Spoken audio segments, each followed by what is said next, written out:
She'll be right with you. What a weapon, Yalinda, Bujovega, the Lord of your way.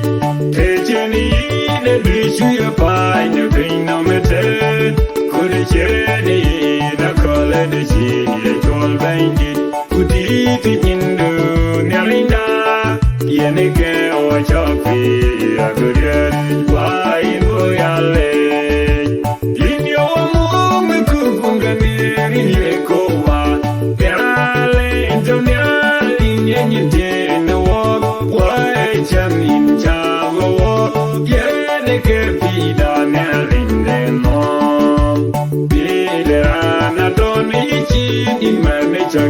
Anything on the field, take any the you find the pain on the tail. Could it journey in a color the sea, a tall bandit, could eat it in the Narinda, Yannick or Choppy, a good year, why Royale, Nacho Buri, whatever the do, came you go back, came the wall like me, but yeah, Narinda.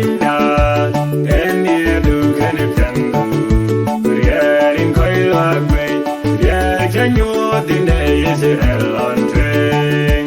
Take any the beach you find the pain on the tail.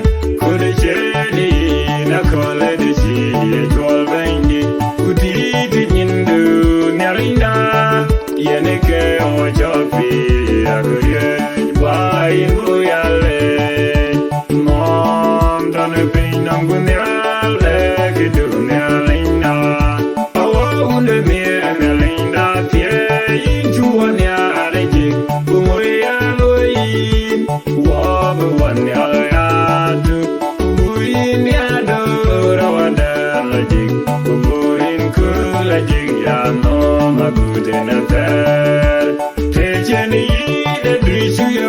the pain on the tail, could a journey in a color the sea, a 12 bandit, could eat it in the Narinda, Yannick or Choppy, a good year, why in Royale. Our Daniel, give us that boy in Royale, Nyaliny, you thought in Royale, Yawan Yalinti, a jingle tongue.